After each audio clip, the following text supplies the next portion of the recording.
Bueno, reasumiendo la explicación del procedimiento especial que se encuentra en la Ley Orgánica sobre el derecho de la mujer a una vida libre de violencia, ¿ok?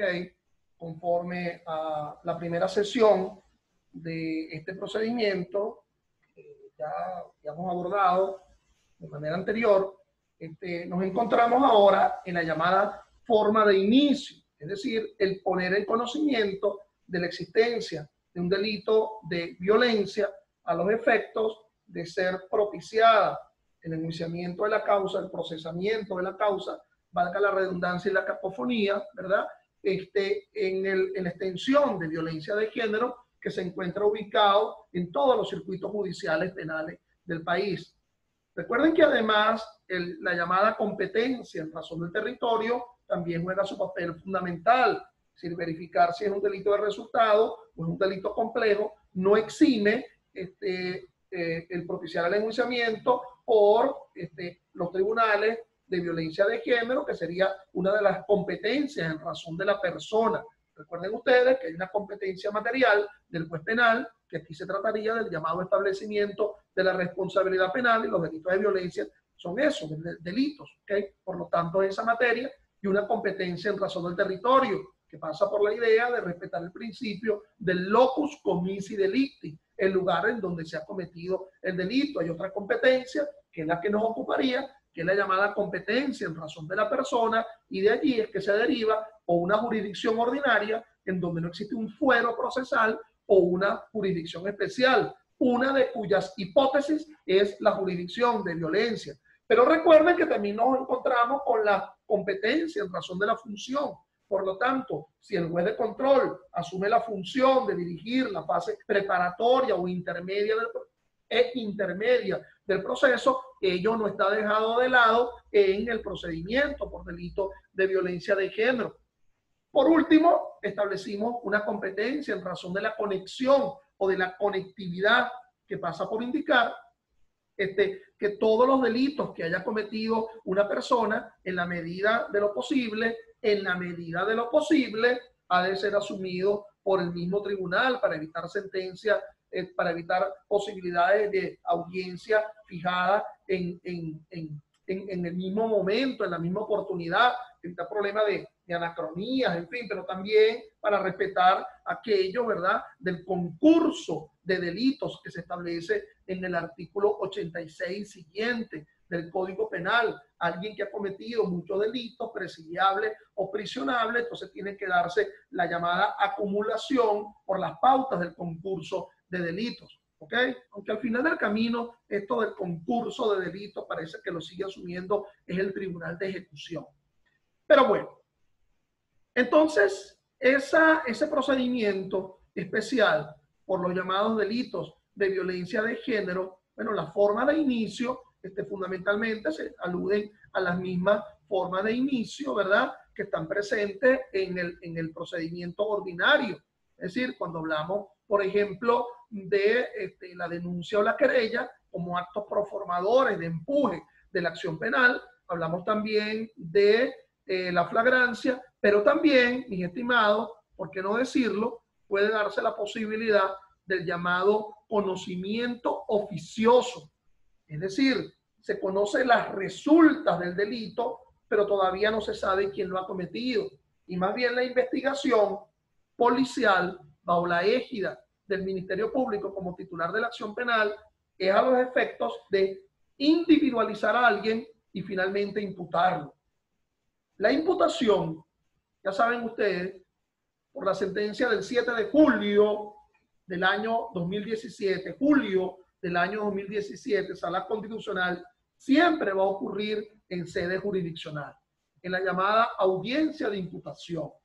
Ya se dejó de lado la llamada instructiva de cargos, que estaba regulada en el 132 del COP, en el sentido que podía darse una imputación en sede fiscal. Pues toda imputación, inclusive por los llamados delitos de violencia de género, tiene que ocurrir en sede jurisdiccional.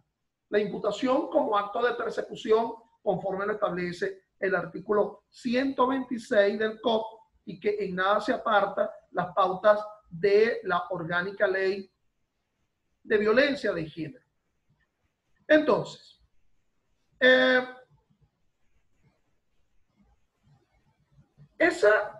Ese conocimiento, ¿verdad?, de la denuncia, y aquí me voy a concretar exclusivamente al tema de la denuncia, impone obligaciones al receptor de la denuncia. Esas obligaciones del receptor de la denuncia, que toda esta gente que está aquí arriba señalado, que tiene que realizarse en los 15 días continuos a partir de la interposición verbal o escrita de la denuncia. Recibir la denuncia, que si se verbaliza levantando en acta, pero también es perfectamente posible que se lleve la denuncia escrita, que se ordene exámenes médicos u otros vinculados al especial tipo de violencia que se está denunciando, ordenar la comparecencia obligatoria del agresor. Entonces, esa comparecencia obligatoria del agresor va a conducir a la imposición de medidas de protección y de aseguramiento, que están descritas en el artículo 100 de la Ley Orgánica de la Ley de Violencia de Género. Eso va a conllevar a la formación de un expediente informe, pero fíjense lo que puede estar presente ya.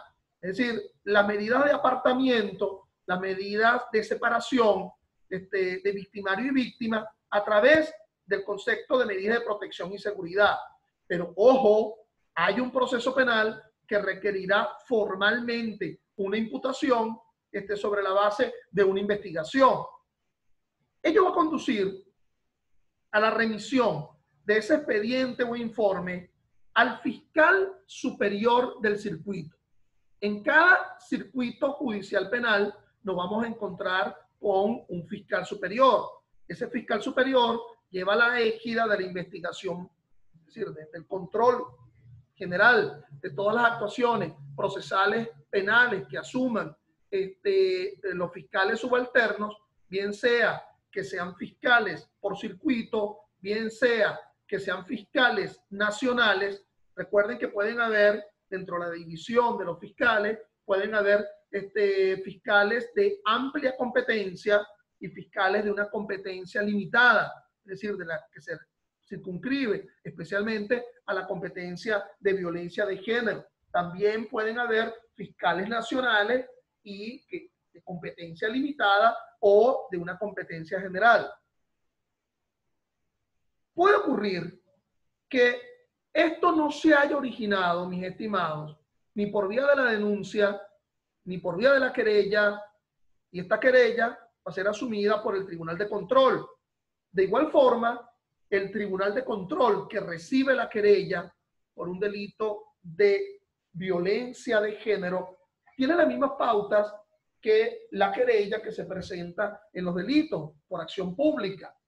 Es decir, ese Tribunal de Control iría a verificar varios presupuestos. Uno, que se trate de un delito de acción pública, pero además que se trate de un delito de acción pública de violencia de género, que se encuentran descritos en la orgánica ley.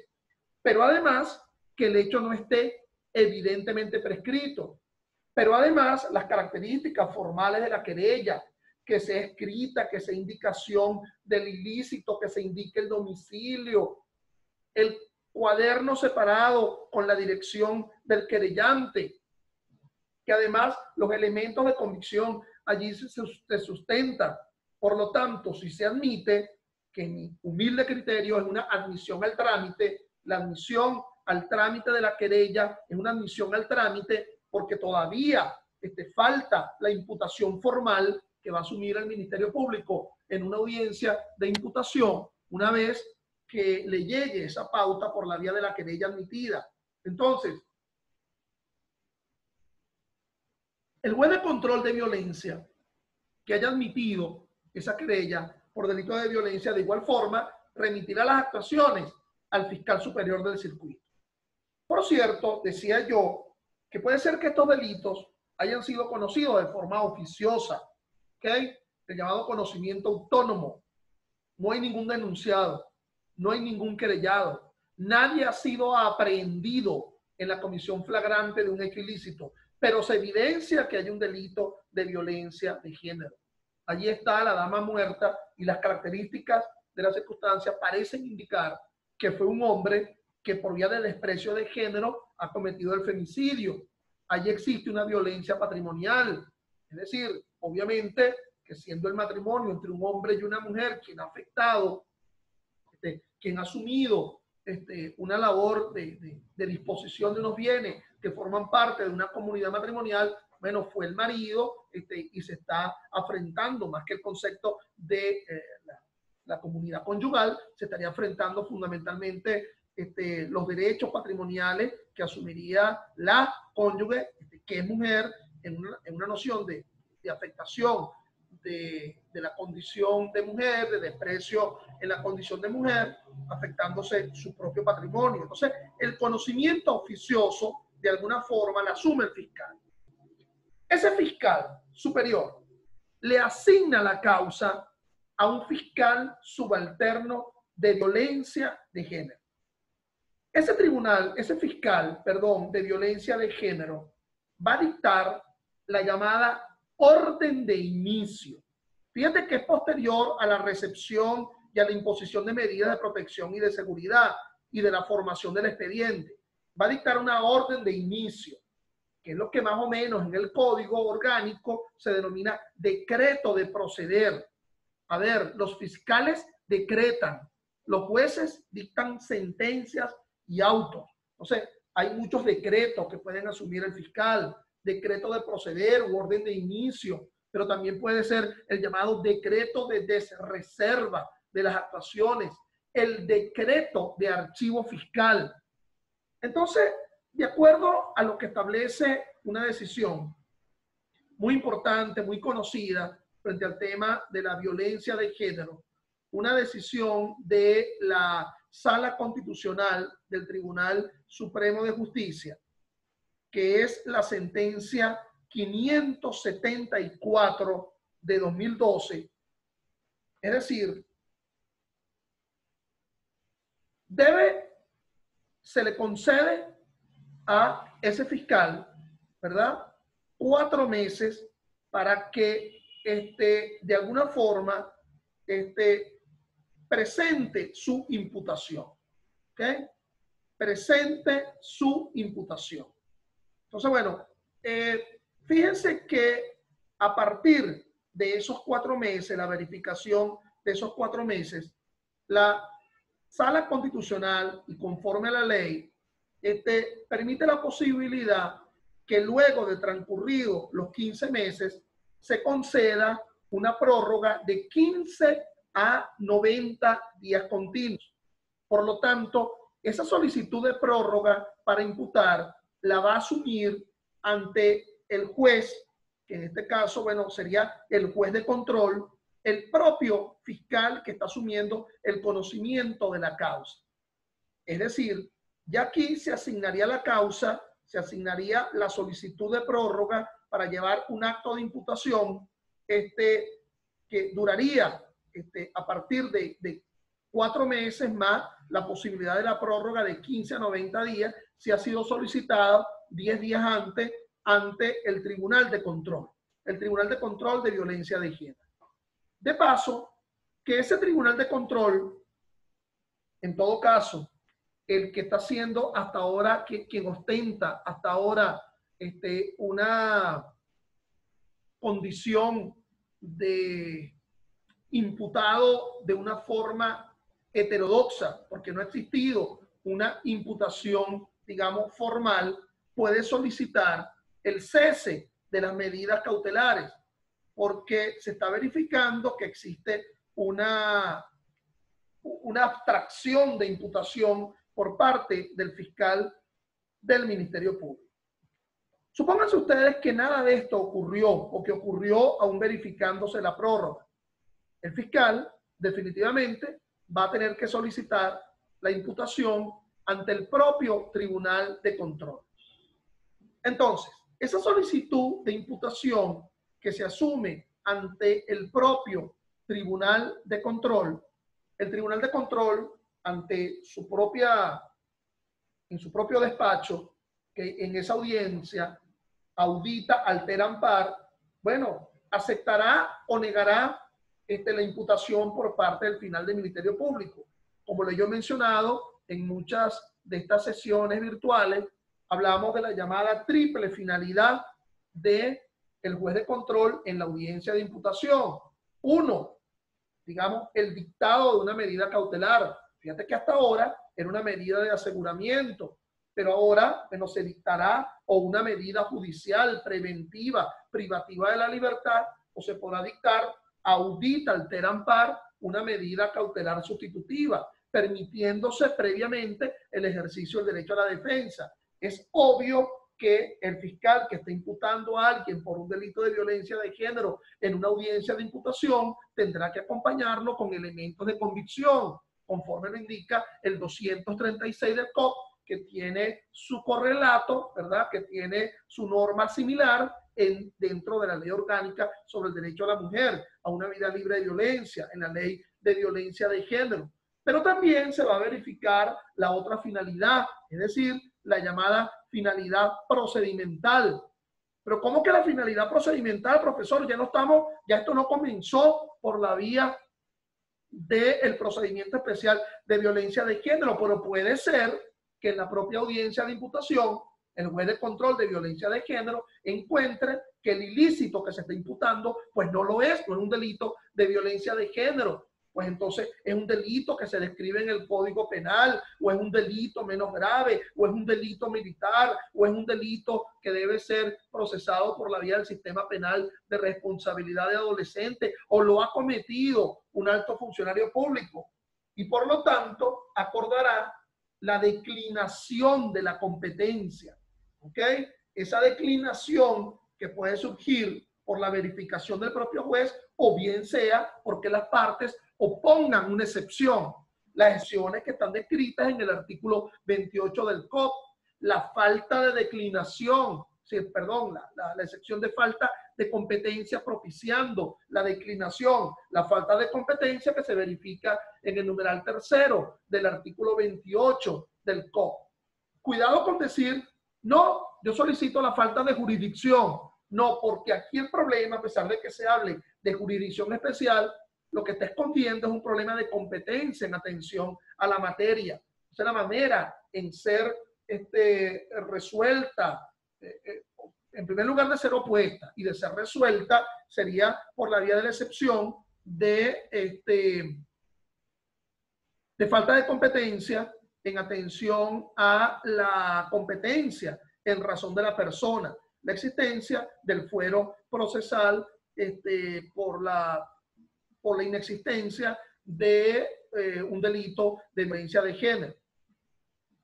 Si se dicta una medida judicial preventiva, privativa de la libertad, se concede 30 días con la posibilidad de prórroga de 15 días adicionales que tiene que solicitarse antes de que finalicen los primeros 30 días continuos, es decir, aquello de los 45 días que está descrito en el 236, no lo está en la ley orgánica de violencia de género, en el sentido que, en principio, el acto conclusivo, ¿verdad?, tendría que ser en los 30 días, pero cuando se esté venciendo ese lapso de los 30 días, con anterioridad se puede solicitar una prórroga adicional de 15 días para la presentación de algún acto conclusivo.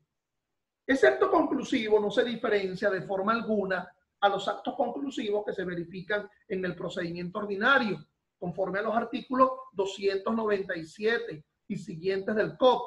Es decir, el decreto de archivo fiscal, porque el fiscal de la causa entiende que tiene elementos de convicción, pero que ahorita está ayuno de uno de ellos, de dos de ellos, pero sabe de la existencia de los elementos de convicción. Y por lo tanto, si esta persona se le mantiene con una medida cautelar y en la condición de imputado, puede perfectamente solicitar o presentar o decretar el archivo fiscal con los dobles efectos que se verifican con el similar decreto de archivo fiscal que se da en el ámbito de la jurisdicción ordinaria, que es el cese de la imputación y el cese de la cautela. De igual forma, podría presentar este fiscal de violencia como segundo acto conclusivo la solicitud de sobreseimiento bajo las mismas pautas que describe el 300 del Código orgánico procesal penal. El hecho no ocurrió, en él no participó el imputado, el hecho técnicamente no es un delito. Profesor, y si considera que sí es un delito, pero que no es un delito de violencia de género, bueno, es allí donde el propio fiscal va a solicitar la declinatoria de la competencia. Profesor, pero ¿cómo el fiscal va a solicitar la declinatoria de la competencia a través de una excepción si las excepciones son obstáculos al ejercicio de la acción penal? ¿Cómo va a querer el propio fiscal del Ministerio Público obstaculizarse? Bueno, es allí donde yo afirmo que las excepciones obran a favor de todas las partes. Es decir, que si ese es el mecanismo para lograr una declinatoria de la competencia, entonces tendría que solicitarlo previamente, argumentando que tiene elementos para presentar un acto conclusivo, pero que dentro de los elementos que tiene para presentar el acto conclusivo no le corresponde el conocimiento de la causa a un tribunal de violencia de género, porque en lugar de violencia física, ¿verdad?, lo que estamos en presencia es de un delito de lesiones sin irrespeto a la condición de la mujer como víctima, porque no se conocía de forma alguna que era una mujer a la que se le iba a lesionar. Es decir, no había una noción de desprecio de género. O presenta la acusación como acto conclusivo de la fase preparatoria. ¿Ok? Entonces, esa acusación fiscal va a conducir a la fijación de la audiencia preliminar. A partir de la interposición de la acusación, el día hábil siguiente, el Tribunal de Control de Violencia de Género debe fijar la audiencia preliminar, que a diferencia de lo que establece el procedimiento ordinario, que es de 15 a 20 días hábiles, entonces esa audiencia preliminar se fija en los 10 días hábiles, siendo que en esa previo a la realización de la audiencia preliminar se permite la posibilidad de la llamada prueba nueva, se permite la posibilidad de la llamada acusación particular propia de la víctima y se permite la posibilidad del alegato de excepciones, cuestionando la competencia o cuestionando la acción promovida ilegalmente.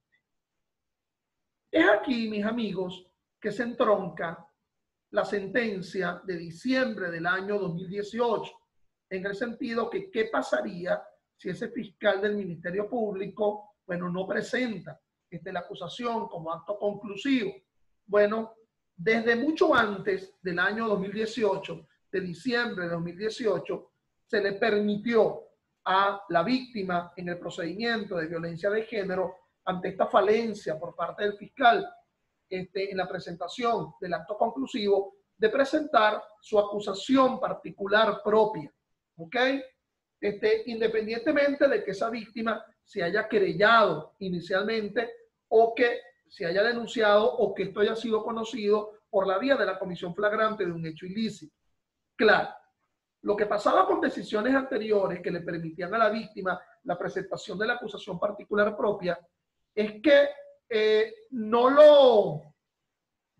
decir, si lo que el fiscal solicitaba era el sobreseimiento, ya estaba presentando un acto conclusivo. Si lo que el fiscal presentaba era el decreto de archivo fiscal, ya estaba presentando un acto conclusivo.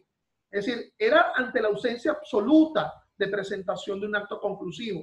En cambio, la novísima sentencia, digo novísima porque es posterior a las anteriores en materia de delitos de violencia de género, esta de diciembre del año 2018, habla sobre la posibilidad de que la víctima pueda presentar su acusación particular propia, aún cuando el fiscal haya solicitado el sobreseimiento o aún cuando el fiscal haya solicitado su decreto de archivo fiscal. Claro, esa sentencia estaba vinculada a los delitos de acción pública, no de violencia de género, pero también se describe en el mismo que también cubre la posibilidad, las hipótesis de los delitos de violencia. Y con más razón, cuando aquí se primacía el tema de la mujer como víctima. Bueno, en rasgos generales, el desarrollo ulterior de este procedimiento en fases guarda más o menos las mismas características que pasaría en el procedimiento ordinario. Es decir, si se declara con lugar la excepción, bueno, se dictará un sobreseimiento. Si se da la admisión de los hechos a la finalización de la audiencia preliminar, bueno, se dictará una sentencia condenatoria.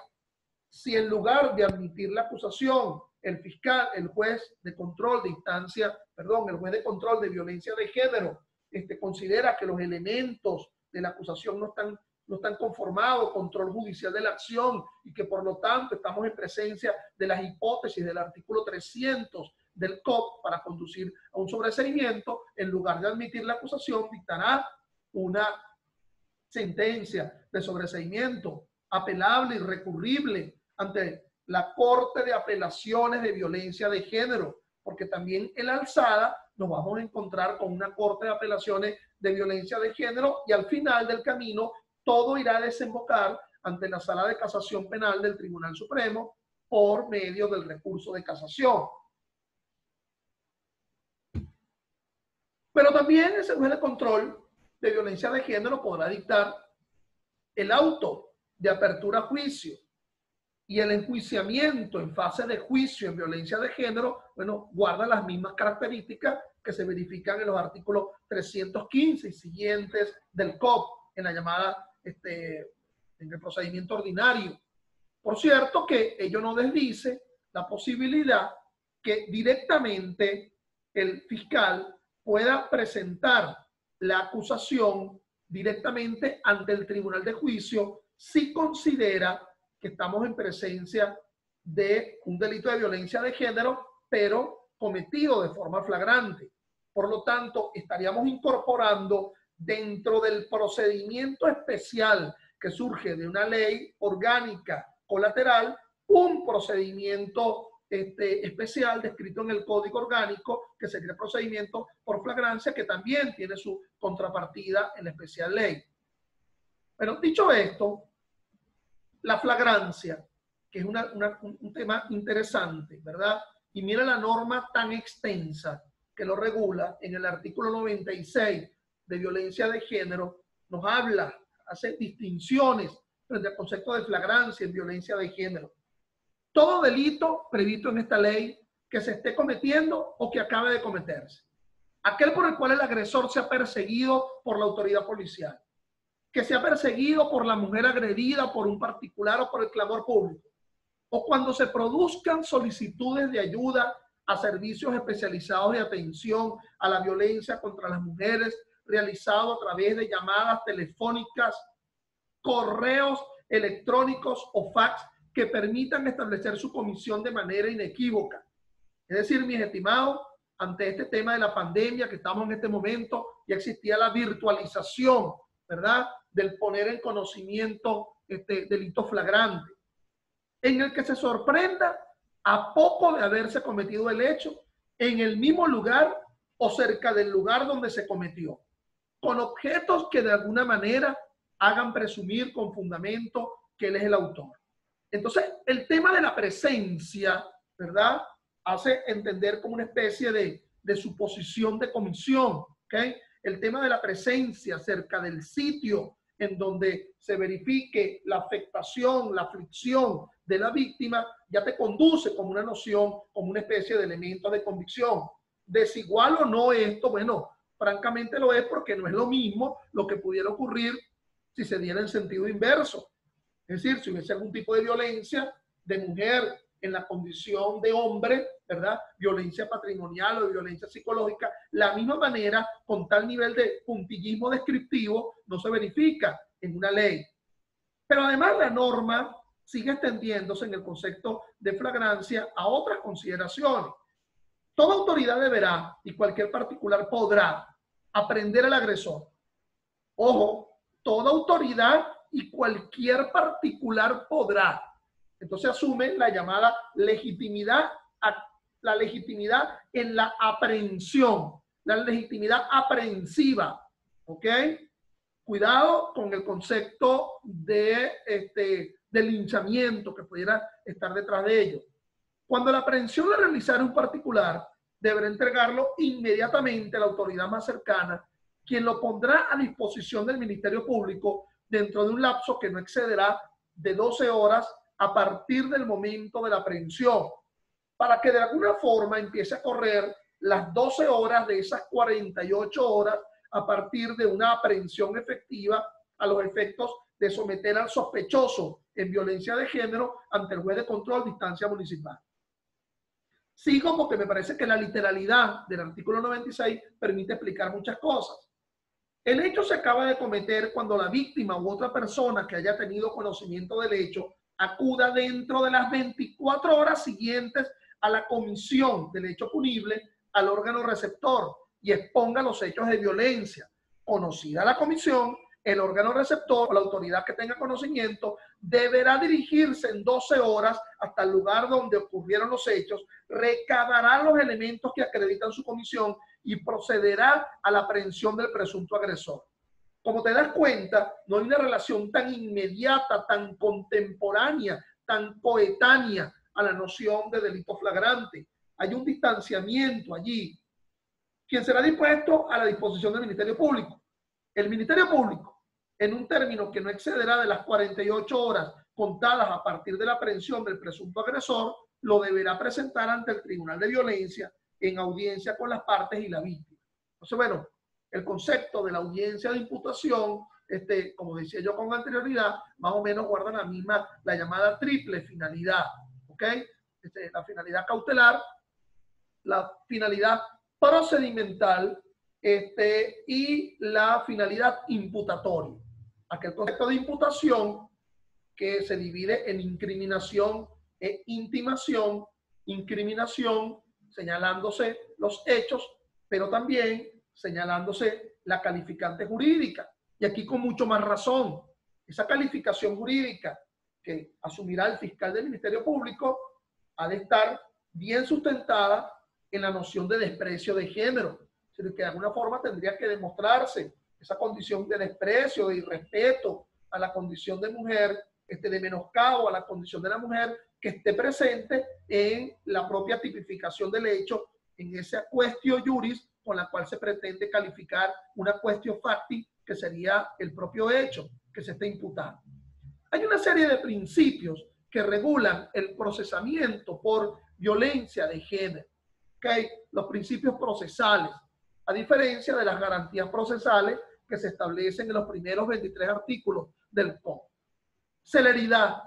Los órganos receptores de la denuncia y los tribunales competentes darán preferencia al conocimiento y trámite de los hechos previstos en esta ley sin dilación alguna, en los lapsos previstos en ella, bajo percibimiento de la medida administrativa que corresponde al funcionario. Es decir, que hay una primacía en la tramitación de las denuncias por violencia de género. Inmediación, numeral 3 del 8 de la ley de violencia. El juez que ha de pronunciar la sentencia debe presenciar la audiencia y la incorporación de las pruebas de las cuales obtiene su convencimiento, salvo en los casos que la ley permita a la comisión judicial para la evacuación de algún medio probatorio necesario para la demostración de los hechos controvertidos. Ojo, nótese el tema de la comisión judicial. Aquello que no está presente en el Código Orgánico Procesal Penal, es decir, asignar a un juez para que por vía de comisión practique algún tipo de prueba. Dice que esas pruebas que consten en el expediente serán incorporadas en la audiencia. Es decir, que aquel juez comisionado no podrá apreciar la prueba. Lo que tendrá es que asumir una labor de producción probatoria, pero ello ha de ser en respeto de la presencia de las partes, de la inmediación, del carácter contradictorio. ¿Cómo queda aquello de los tribunales ad hoc que se encuentra proscrito en el artículo 49.4 de la Constitución? Aquello que define a la llamada identidad de los tribunales, del órgano decisorio. Bueno, concentración. Iniciada la audiencia, dice el numeral sexto del 8, esta debe concluir en el mismo día. Si ello no fuera posible, continuará durante el menor número de días consecutivos. Ya no está aquella previsión que se establece en el COP a partir de los 10 días para que se verifiquen ambos principios, el de concentración y el de continuidad. Veamos alguna sentencia. En la sentencia vinculante de la Sala Constitucional, la 2144 del 12 del 06, quedó establecida que el lapso de interrupción de los juicios se contará por día de despacho y no por días continuos. Entonces, estos días consecutivos que se manifiestan son días de efectivo despacho. En la 698 de la misma sala, de julio del 07, se dijo, a los conceptos de días continuos y días consecutivos que contiene el Código Orgánico Procesal Penal son excluyentes para el cómputo de los términos de la suspensión. No podrán ser contados los días no laborables, es decir, los días de efectivo despacho, sacando los sábados y domingos y días de fiesta. En el procedimiento por violencia de género se prima así el tema de la publicidad, como lo establece el numeral 7 del artículo 8. El juicio será público, salvo que a solicitud de la mujer víctima de violencia, el tribunal decida que este se celebre total o parcialmente a puerta cerrada, debiendo informársele previa y oportunamente a la mujer que pueda hacer uso del derecho. Y este que dice a solicitud, no dice sustentándolo el por qué, si es por un tema de irrespeto a su condición de mujer. Es decir, basta la simple aquiescencia de la mujer a la realización del juicio en forma privada, es decir, con puerta cerrada, y no una audiencia pública. El 9 del 8, perdón, este es el artículo 9 de la especial ley, de la orgánica y especial ley, me hace hablar de las llamadas medidas de seguridad y protección, que ya mencionamos cuando visualizamos el flujograma. Son aquellas que impone la autoridad competente para salvaguardar la vida, proteger la integridad física, emocional, psicológica y los bienes patrimoniales de la mujer víctima de violencia. Es decir, que la cautela que se anticipa a su propio dictado en tribunal por la vía de la medida de seguridad y protección también es una medida de protección de carácter real, no solamente vinculada a la persona del procesado, del eventual procesado. Además, el artículo 10 nos habla de la supremacía de la ley, aún por encima del Código Orgánico. Las disposiciones de esta ley serán de aplicación preferente por ser ley orgánica, por lo cual lo que no esté expresamente descrito en la propia ley, por vía de la analogía, siempre que sea en buena parte, se aplicará conforme lo establezca el Código Orgánico Procesal Penal. Bueno, en aras del tiempo, vamos a terminar esta disertación.